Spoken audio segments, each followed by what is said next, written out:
네, 2부로 돌아왔습니다. 2부에서는 메트로폴리스에 대한 시놉시스와 함께 본격적인 작품 분석과 주제의식 등등을 이야기하도록 하겠습니다. 시놉시스를 설명해 주시죠. 예. 영화에는 메트로폴리스라는 세계가 등장합니다. 이 세계는 두 가지 차원으로 구분되어 있는데 지상은 부르주아들의 나원입니다. 그리고 지하는 노동자들이 거주합니다. 네. 노동자들은 여기서 도시를 건설하죠. 하지만 그에 맞는 대우는 받지 못하고요. 부르주아들은 지하에서 나오는 노동의 대가로 웰빙 라이프를 영위하고 있지만 노동자들은 하루 10시간씩 가혹한 노동을 하는 그런 곳이었죠. 어느 날 메트로폴리스의 왕이라고 할 수 있는 프레더슨, 그의 아들인 프레더, 그러니까 왕자죠. 이 사람이 자신의 친구들과 놀다가 노동자들의 성녀라고 불리던 마리아라는 여자를 만나게 됩니다. 네. 그래서 첫눈에 반하게 되죠. 프레더는 그녀를 쫓아서 지하세계로 내려갔다가 지하세계에 있는 노동자들이 폭살을 당하고 있다는 걸 알게 됩니다. 그 참상을 목격하고 충격을 받죠. 네. 프레더는 아버지에게 지하세계의 생활 여건을 개선시킬 것을 요구합니다. 네. 하지만 아버지인 프레더스는 자신의 라이벌이었던 과학자 로트방에게 부탁을 해서 마리아를 복제한 로봇을 개발할 것을 의뢰합니다. 그래서 클론 마리아를 가지고 노동자를 선동해서 반란을 일으키게 유도하는 거죠. 그래서 이 반란을 진압하면서 지하세계를 억압할 명분을 얻으려고 했던 것입니다. 이 정도가 시놉시스라고 할 수 있죠. 네. 시작부터 굉장히 인상적이에요. 음악 자체도 굉장히 웅장하거니와 메트로폴리스라고 하는 타이포그래피와 함께 뒤에 사선으로 비춰지는 배경도 굉장히 인상적이고 그치. 기계들이 맞물려서 돌아가는 것 그 장면을 보여주면서 이 메트로폴리스라고 하는 도시의 이미지를 전면적으로 처음부터 딱 보여주죠. 근데 그 장면이 너무나도 완벽하게 끼워 맞춰 있는 듯한 모습이라서 공돌이들이 좋아할 만한 그 모습이랄지 그런 기계들이 지금 봐도 와 이거는 느낌이 장난이 아닌데 라는 생각이 들어서 첫 장면부터 확실히 압도가 됐어요. 그러니까 프리츠랑이 건축을 전공한 사람이다 보니까 이런 도시 디자인이라든지 네. 소품에 대해서 굉장히 열을 올렸다고 하죠. 네. 그리고 니벨룽겐도 그렇고 이번 영화도 오페라 같다는 생각이 확실히 들었어요. 음악 자체도 오페라스러운 분위기를 계속해서 연출해내지만 그 시대 자체가 오페라에서 판타지를 이야기할 때 설정할 만한 세계관이라는 생각이 들었고 그것을 풀어내는 방식도 굉장히 신화적이잖아요. 성경에서 등장하는 것들을 인용해서 놓고 그리고 마리아라고 하는 인물 그리고 복제된 마리아라고 하는 그 클론을 통해서 이야기를 이끌어갈 때 그 이미지적인 느낌 자체가 굉장히 오페라스러워서 보통 작품은 아니구나 라는 생각이 확실히 들더라고요. 그리고 계급사회에 대한 묘사잖아요. 메트로폴리스는. 그렇죠. 지상에는 자본가가 살고 지하에는 노동자가 산다 라는 것 자체가 굉장히 노골적인 것이고 이것은 당시 좌파들 그리고 사회주의자들의 주장과 일치하죠. 실제로 이 도시를 건설하고 있는 것은 노동자들인데 그들은 적절한 대우를 받지 못하고 네. 자본가들의 배만 불리고 있지 않느냐 뭐 이런 거잖아요. 네, 그런 문제의식이 그대로 드러나죠. 그 와중에 구원의 가능성으로 제시되는 것이 마리아 인물이죠. 근데 이 마리아는 굉장히 복합적이죠. 왜냐하면은 클론이 있기 때문에 성녀 마리아의 모습을 본딴 클론 마리아가 나중에 노동자를 선동해서 도시에 분란을 일으키는 역할을 하게 되잖아요. 네. 이런 이중적인 역할을 마리아가 맡고 있죠. 여기서 우리가 엿볼 수 있는 것은 성녀와 마녀의 그런 모티브입니다. 이런 계급적으로 분열되어 있는 사회에 이 도시를 구원할 수 있는 성녀 그리고 도시를 파괴할 수 있는 마녀가 한 명씩 제시된다는 말이지. 네. 근데 이 두 사람은 사실상 동일 인물인 거잖아. 물론 영화에서는 굉장히 깔끔하게 이 둘이 다른 존재라고 정리를 하지.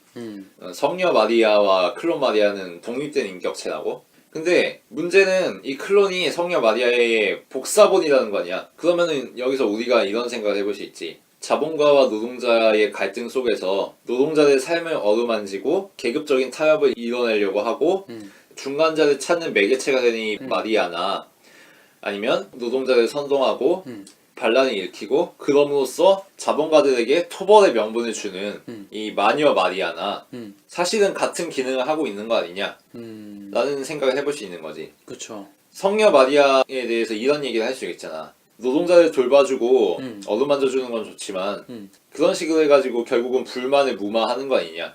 계급적으로 불평등한 사회 속에서 노동자들의 반발을 잠재우고 결국 자본가와 노동자가 조화롭게 살면 되지 않느냐 라는 식의 어설픈 메시지를 심어주는 거 아니냐라고 비판을 할 수가 있잖아. 그치. 근데 사실은 이 마녀 마리아도 똑같단 말이야. 마녀 마리아가 표면적으로 하는 일은 노동자들에게 혁명 일으키자라고 선동을 하는 거잖아. 근데 사실은 이게 자본가의 음모였단 말이지. 자신들의 의도대로 이 도시를 끌고 가고자 하는 초벌의 명분을 얻고자 하는 이 점에서 보면 이 두 존재가 하는 기능이 되게 비슷하지. 표면적으로는 노동자들을 위한 존재인 것 같지만 사실은 사회 체계 그리고 권위, 권력자들의 기능적인 도구에 가까운 역할을 수행했다는 거지.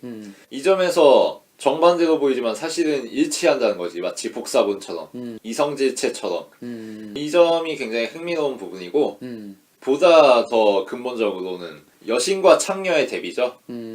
성녀 마리아는 굉장히 성스럽게 그려집니다. 네. 그리고 모든 이들의 희망이고 그야말로 어머니 같은 존재지. 그쵸. 근데 마녀 마리아, 클론 마리아는 모두를 현혹시키고 자신의 성적 매력으로 도시를 파괴적인 양상으로 끌고 나가지.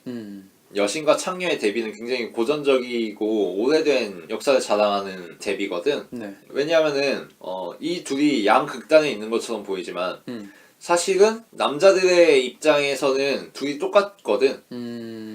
여신은 숭배를 받지. 오 나의 여신님 하면서. 그치. 하지만 이 여신을 숭배하는 행위를 통해서 남자들은 무엇을 얻느냐. 자아도취감을 얻지.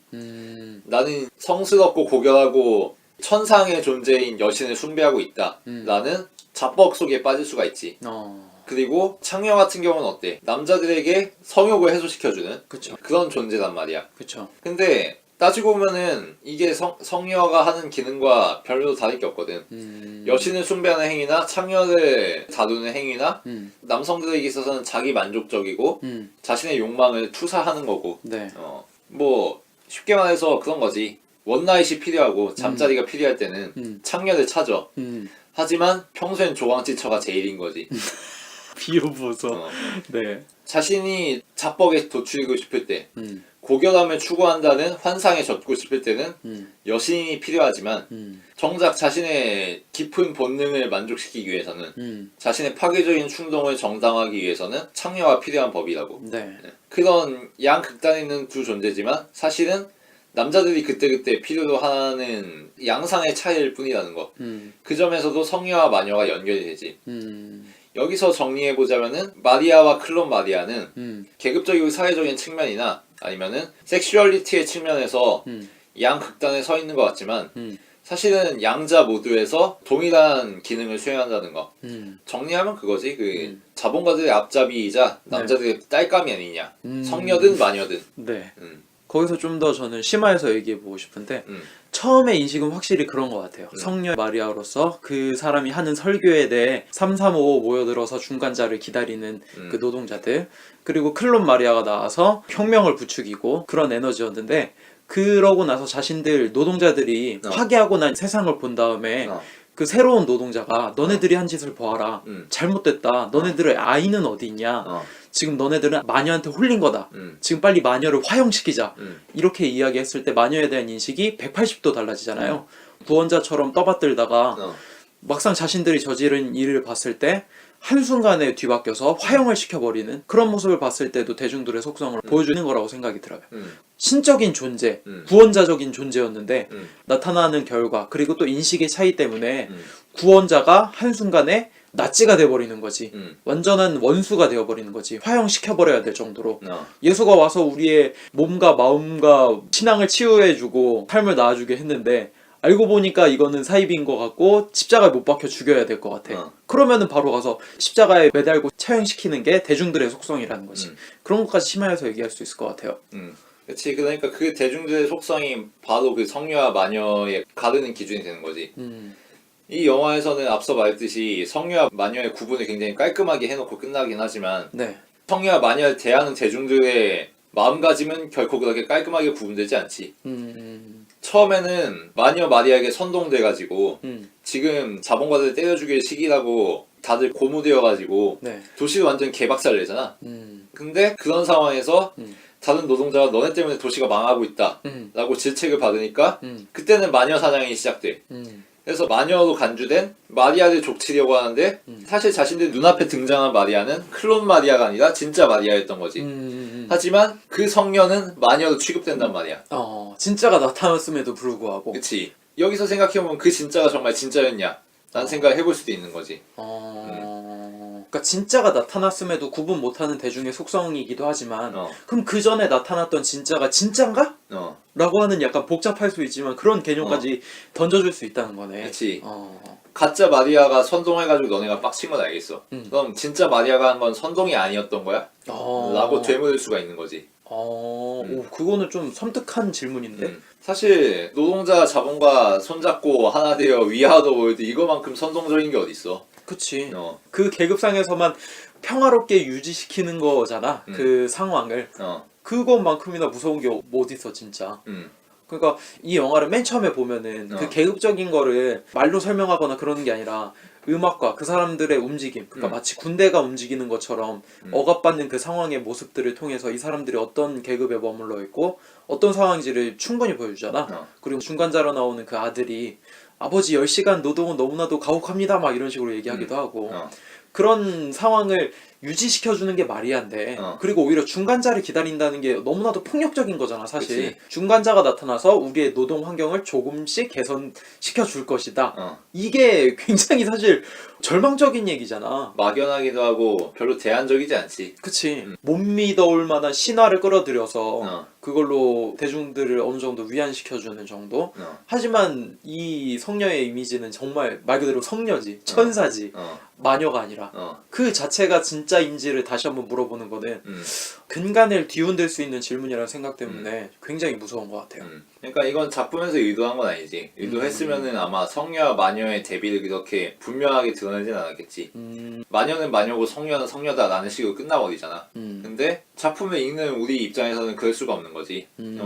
대중들이 성녀와 마녀를 사이에 두고서 오락가락하고 방황하고 그 사이에서 우디르급 태세전환하고 한 사람을 신봉했다가 죽이려고 했다가 이런 모습을 보면서 과연 저들 사이에 진실이 있는가? 저 성녀와 마녀의 대비가 정말 모호해지고 있지 않은가? 영화를 보면서 그런 질문을 할 수가 있는 거지. 네. 그리고 그 성녀와 마녀의 모호함은 다시금 계급사회 그리고 메트로폴리스라고 하는 이원적인 사회의 모호함으로 이어지는 거고. 그러면은 난 이쯤에서 이런 질문을 할 수 있을 것 같아요. 뭐 감독이 의도한 설정이 아니었을 것이다 라고 분명히 얘기했는데 그렇다면은 이거는 사실 꿈보다 해몽이라고 얘기할 수 있지 않을까? 의도하지 않았는데 그렇게 해석하는 게 맞는 걸까? 그렇다면 이 작품은 위대하다고 얘기할 수 있는 건가? 그렇게 의도하지 않았음에도 불구하고 충분히 그런 해석의 여지는 있지만 그것에 대해서 어떻게 얘기해야 될지. 근데 이거는 사실 쉬운 영역인 게 세상에는 자기 작품을 가지고 뻘소리하는 작가들이 굉장히 많아요. 하지만 그 모든 것들이 다 정당화되진 않죠. 예를 들어서 규현이가 그놈은 멋있었다를 가지고 나는 뭐 영원불멸의 로맨스에 대해서 쓰고 싶었다. 혹은 인간의 깊은 갈망에 대해서 쓰고 싶었다. 그게 표현된 작품이다 라고 한다고 해서 그 작품이 그게 되는 게 아니거든. 그치. 작가의 의도가 작품을 결정짓지 못한단 말이야.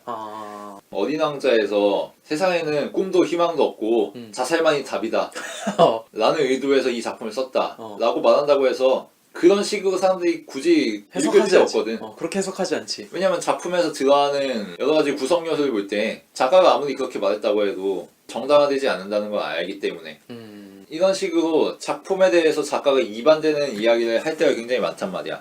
그러면은 그동안 우리가 정당하게 내려온 그리고 작품의 근거에서 해석해온 분명히 뚜렷한 증거가 있는 그런 것들을 다 포기하고 작가의 의도에 항복해야 되나? 그건 아니라는 거지. 작가의 의도는 어디까지나 작품의 구성 요소들이 어떤 식으로 만들어졌는가, 어떤 계획을 가지고 기획되었는가 이걸 살펴보기 위해서 우리가 작가의 의도를 따져보는 거고 실제로 중요한 건 작품이지 작품. 알파고를 구글에서 만들었는데 구글 애들 알파고보다 바둑 못 두거든. 뭐 그런 거지 뭐. 그러니까 나는 이 얘기를 하는 이유가 뭐냐면은 우리가 팟캐스트라고 이런 영화에 대한 이야기를 하면서 어느 정도 우리의 역할에 대한 의미가 있다는 생각이 들어요. 그러니까 영화가 좋다 나쁘다에 대한 평가도 있을 수 있지만 다른 사람들이 찾지 못하는 의미나 그런 뜻을 계속해서 생산해낼 수 있는 거 그것이 분명 작가가 의도하지 않았더라도 아니다 오히려 그것이 우리 역할이고 다른 사람들은 찾아내지 못한 그러한 뜻을 논리적으로 이야기해 줄 수 있는 것도 우리의 역할이기 때문에 그러한 걸 한번 짚고 넘어가고 싶었어요. 그런 의미에서 저는 이런 이야기를 좀 하고 싶습니다. 이 메트로폴리스라고 하는 영화가 유네스코 첫 번째 유산으로 지정되지 않았습니까? 그 이야기를 좀 하고 싶어요. 그러니까 메트로폴리스라고 하는 영화는 블레이드 러너랄지 공각기도랑대랄지 여러 가지 영화나 가수들이나 대중매체 그리고 디자인적으로 엄청나게 많은 분야에서 오마주가 되고 원천이 되는 영화인데 과연 왜 그런 것인가? 그거에 대해서 이야기를 하고 싶은데 이 영화는 아무래도 산업혁명 이후 발달된 디자인 그리고 그런 산업 문화에 대해 총체적으로 담고 있는 영화이기 때문에 원천이 됐다고 이야기를 하고 싶어요. 그러니까 이 영화의 연출자인 프리츠 랑 자체가 1890년대 태어나서 건축을 전공했잖아요. 아버지도 건축을 전공했고 근데 이때 당시에 디자인의 끝은 결국 건축학이다 라고 주장한 곳이 있어요. 그곳이 바로 바우하우스고 바우하우스는 바이마르 정권 때 세워진 곳이고 이 바우하우스라고 하는 곳은 산업혁명으로 인해서 공산품이 일정한 디자인과 기능으로서 대량 생산이 됐을 때 어떻게 기능적인 면도 충실하면서 장식적인 요소 그것을 절충하는 현대 디자인을 정립했던 게 바우하우스라고 볼 수 있는데 그쪽 바우하우스에서 모티브로 삼았던 게 결국 그 디자인의 끝은 건축학이다 라고 이야기를 했고 그 시대에 독일에 살고 있었던 프리츠랑도 분명히 그거에 대해서 영향을 받았을 거란 말이에요. 안 그래도 메트로폴리스를 만들게 된 계기가 뉴욕에 있는 건물에서 영향을 받았기 때문에 산업혁명의 영향 하에 살고 있는 지금 우리들에게도 분명히 영향을 끼치고 있는 상황이기 때문에 이 영화가 유네스코에 지정될 수 있었고 우리한테도 전혀 거부감 없이 받아들일 수 있다는 걸 이야기하고 싶어요. 그러니까 로코코 문화가 엄청 화려하고 이쁘고 멋있다고 해서 지금 우리가 따라할 수 있는 건 아니잖아. 그렇게 공감 갈 수 있는 문화가 아니고 그치. 옛날 한복이 예쁘고 그런 게 아무리 멋있다고 해서 우리가 지금 적용할 수 있는 건 아니잖아. 그때 시대로 머물러 있는 거잖아. 그때 머물러 있는 문화인 거고 지금에 영향을 줄 수는 없는 거잖아. 하지만 이 영화는 100년 전에 만들어졌던 영화임에도 불구하고 지금 기능을 발휘한다는 거. 그렇기 때문에 유네스코로 지정될 수 있었고 언급할 만한 가치가 있는 영화라고 얘기할 수 있을 것 같고요. 이 영화와 지금 우리가 동시대에 살고 있기 때문이지. 아 맞아요. 정말 벗어나지 않는 것 같아요. 그때의 상황과. 그러니까 100년 전이라고 하지만 사실 인류 역사에서 굉장히 짧은 호흡에 가까운 순간이잖아. 그리고 이 영화가 다루고 있는 현대 사회의 상이 어때? 계급 사회란 말이야. 그쵸. 그리고 로보트 혹은 성녀, 마녀로 대표되는 몇몇 아이콘들, 우리의 우상들이 사람들을 선동하고 다니는 연예인 혹은 정치인 그쵸. 혹은 뭐 운동선수 이런 게 되는 거지. 네. 그러니까 셀럽들이 되는 거지. 이런 셀럽들과 대중들이 서로 물고 물리는 관계를 이루고 있는 이런 사회. 네. 우리 시대 같은 사회인 거잖아. 그쵸. 그 본질이 변하지 않기 때문에 네. 이런 건축적인 디자인 요소라든지 도시의 외양 묘사 같은 게 지금도 인상적인 거겠지. 그쵸. 현대도 굉장히 많은 마리아들이 있죠. 뭐 여자 연예인 중에 뭐 욕을 먹어서 불쌍하다더라 했는데 알고 보니 언니 나 실초였나? 그런 거 말 한마디 때문에 완전 마녀가 되는 또는 이정희한테 욕 먹어서 불쌍하다고 동정표 얻었다가 네 지금 사건이 확 바뀌고 나서 완전 마녀로 몰리는 상황도 있고 그렇지. 박근혜만큼 성녀와 마녀를 극단적으로 오간 사람이 어디 있겠어. 그쵸. 그러니까 아까 말했듯이 이 성녀와 마녀는 결국 우리 모두가 만드는 그런 속성인 거고 우리 모두가 감탄고투하면서 생기는 게 성녀와 마녀의 대비라고 할 수도 있겠지. 맞아요. 굉장히 무서운 것 같아요. 그 사람이 진짜건 가짜건 그건 중요하지 않아. 우리들이 바라고 우리들의 욕구를 채울 만한 그 인식이 중요한 거야. 당시 바이마르 공화국의 상황과 연결시켜 볼 수도 있겠지. 어. 바이마르 공화국은 20년대 굉장히 경제적으로 어려웠고 영웅을 필요로 하고 있었단 말이야. 그 과정에서 등장한 게 결국 나치고 히틀러고 이런 거잖아. 나치하고 히틀러 같은 경우도 물론 미친 놈들이긴 해. 근데 전국민적인 지지로 당선됐단 말이야. 독일이 한창 전쟁에서 이기고 있을 때는 군국주의, 전체주의, 파시즘, 나치즘에 모두 동조했단 말이야. 근데 전쟁이 끝나고 나서는 다들 토사구팽을 했지. 나치는 나쁜 거고 히틀러는 개새끼고 우리는 그걸 노란한 것 뿐이다. 그런 식으로. 우리도 물론 반성은 해야겠지만 어쨌든 히틀러가 세상에서 제일 나쁜 새끼지. 라는 식이 되는 거지. 진짜든 클론이든 간에 마리아를 바라보는 군중의 심리와 굉장히 유사하지. 더욱 극단적으로 드러나는 사례라면 프랑스의 패탱을 두고 달라진 사람들의 시선이라고 할 수 있겠지. 패탱? 프랑스가 2차 대전 때 독일에게 점령을 당했잖아. 근데 전국이 다 점령당한 게 아니고 항복을 한 다음에는 비시 프랑스라고 해서 프랑스의 자치 지역이 있었어. 그리고 그 자치 지역의 원수가 됐던 게 패탱이고 물론 독일의 지배 하에 있었지만 자치권을 행사할 수 있었단 말이야. 그래서 독일이 전쟁에서 패전하기 직전까지만 해도 패팅에 대한 여론이 그렇게 나쁘지 않았어. 그래도 그 덕에 프랑스 사람들이 독일에게 압제를 덜 당하고 자유를 누릴 수 있는 거 아니냐 라는 식으로 긍정하는 의견이 훨씬 많았지. 하지만 전쟁이 끝나고 나서 전범 재판이 계속 벌어지고 나치 부역자들을 색출하는 작업이 진행되면서 패팅을 만든 개새끼가 된단 말이야. 불과 몇 달 전까지 패팅이 그나마 우리 먹여 살렸다라고 하던 사람들이 모두 다 패팅을 손가락질하게 되는 그런 것들 보면은 이 메트로폴리스의 맥락과 굉장히 잘 맞지. 언제나 자신들이 이끌어줄 선지자를 바라고 중간자를 바라고 영도자를 원하지만 조금만 상황이 달라져도 성년을 마녀 취급하듯이 화형시켜버릴 거라는 게 그게 사람들의 속성이라는 거지. 이게 영화 전체에 정말 잘 드러나 있는 모티브잖아. 물론 촘촘하게 돼 있진 않지만 굉장히 상징적이고. 우리나라에도 확실한 인물 한 명 떠올랐어. 황우석. 그치. 황우석 같은 인물 확실히 마리아 같다는 생각도 들고. 그러고 보니까 재밌는 게 황우석이 만든 게 바로 복제잖아. 그러네. 우와 대박 소름 돋는다. 줄기세포 아니야 줄기세포. 그치. 로봇을 만드는 거 아니야 그게. 클론 마리아를 만들고. 오 대박 나 소름 돋았어. 네. 그리고 난 좀 더 무섭게 바라볼 수 있는 게 뭐냐면은 프레더 봐야 될 것 같아. 이 영화가 중간자. 그치. 이 영화가 계속 내세우는 게 머리와 그리고 손을 연결시켜주는 것은 심장이단가? 자본가와 노동자를 연계시켜줄 따뜻한 마음이 필요하다. 뭐 이런 메시지인 거지. 그치. 그 사람이 굉장히 무서운 게 뭐냐면은 사실 전면에서 고군분투하고 성녀도 됐다 마녀도 되는 게 마리아야. 근데 뒤에서 가만히 있다가 떡고물 챙기는 게 영웅처럼 등장해서 모두를 구원해주는 것만 같은 프레더거든. 이게 굉장히 프리더. 네. 프레더라고 볼 수 있잖아. 근데 이게 정말 섬뜩한 거 아닌가? 그치. 체제 자체를 전복시키고 계급을 정말 허물어뜨릴 수 있는 기회였는데 이 프레더라고 하는 사람이 나타서 그 모든 걸 종결시켜버리고 원래의 상태대로 다시 돌려놓는 거지. 이게 정말 무서운 구석인 것 같아. 그리고 그 프레더는 옆에 성녀를 끼고 마녀는 화형시켰고 이미. 그치. 굉장히 한남충스럽지 않냐 이거? 한남충이 그리는 판타지 아니야 이 정도면? 네 하여튼 그리고 이 영화의 표현상의 특징들을 짚어보면 재밌을 것 같아요. 네네. 이 영화에서 가장 인상적인 장면이라면 아무래도 마리아의 댄스 씬이 있겠지. 네.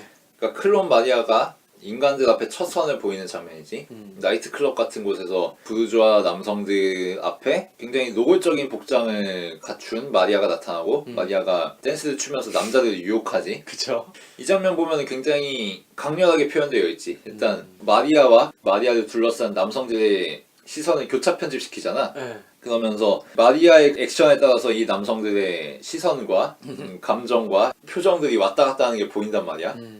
그리고 그게 정말 천박하게 표현되어 있다 보니까 더 인상적인 거지.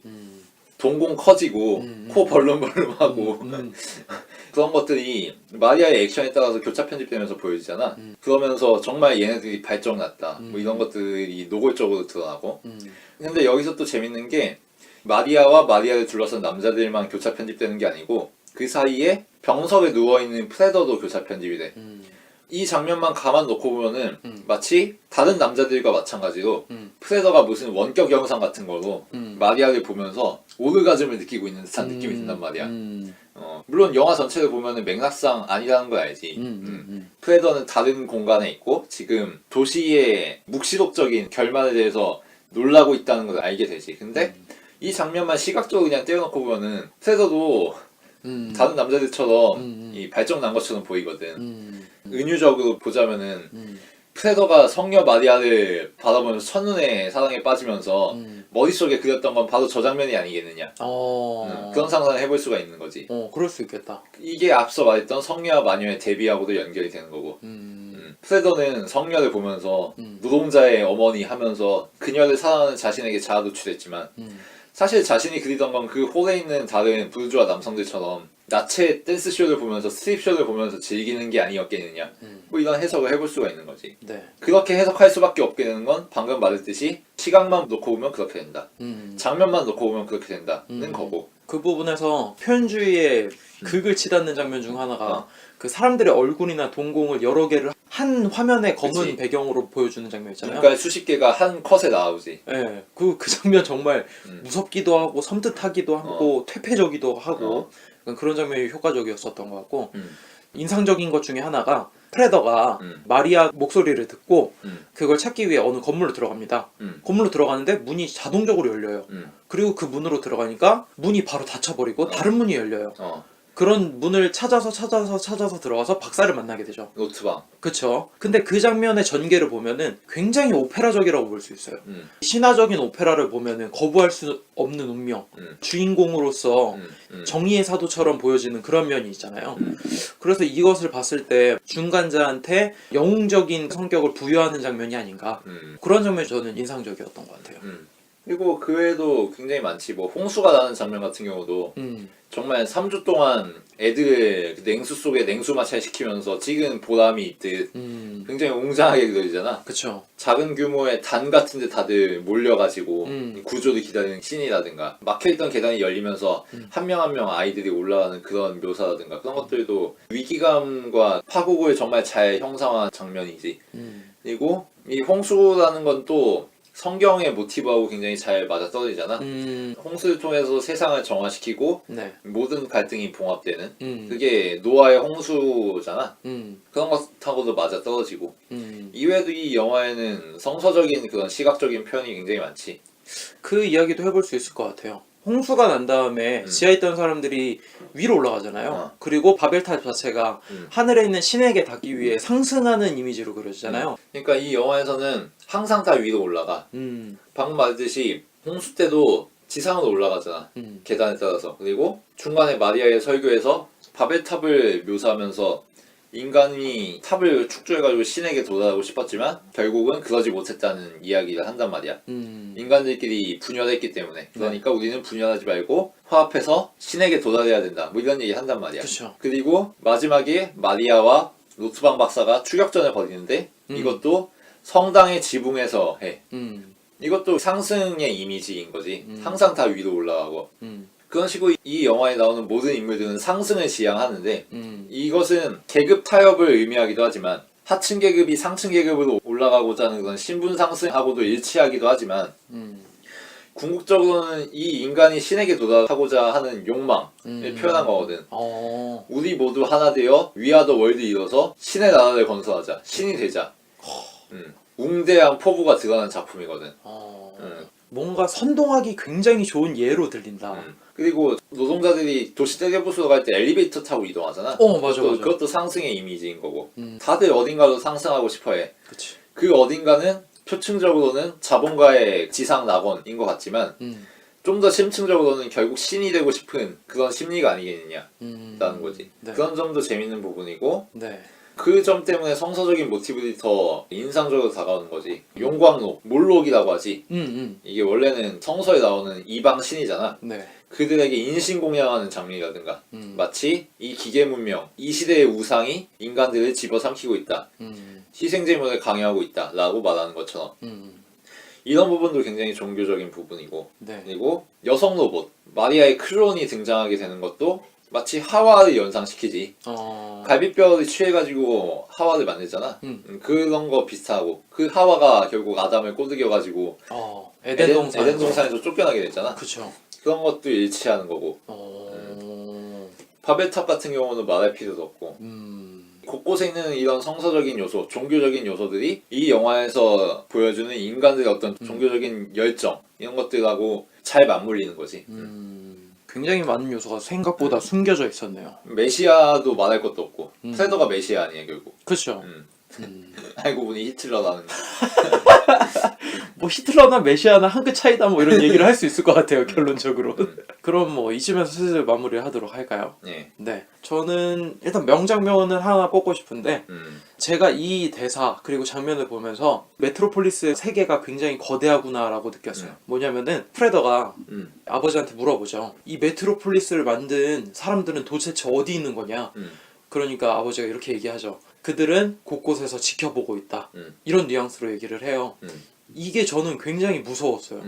앞에서 마리아가 난리를 치고 중간자가 나와서 손을 잡아주고 그래봤자 결국 뒤에서 다 지켜보고 이것을 운영하고 있는 존재들은 다 뒤편에 있고 그것들은 실체를 드러내지 않을 거다.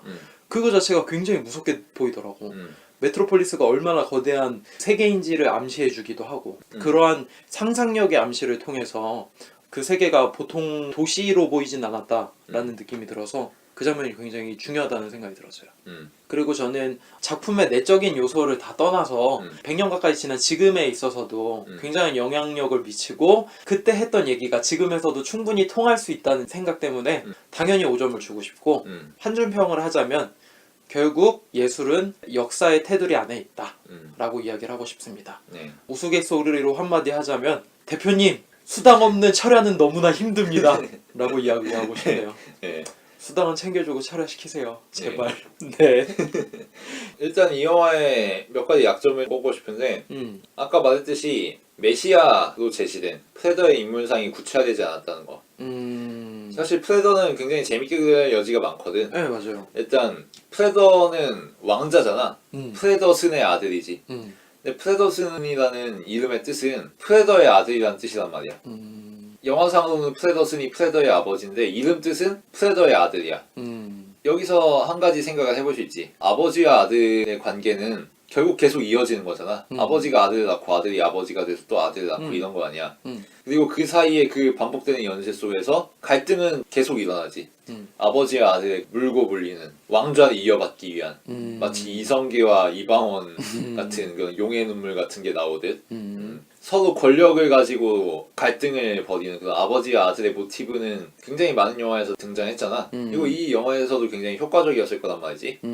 무엇보다 프레더슨은 자본가의 대빵이고 자본주의적인 이념을 구체화한 인물이지.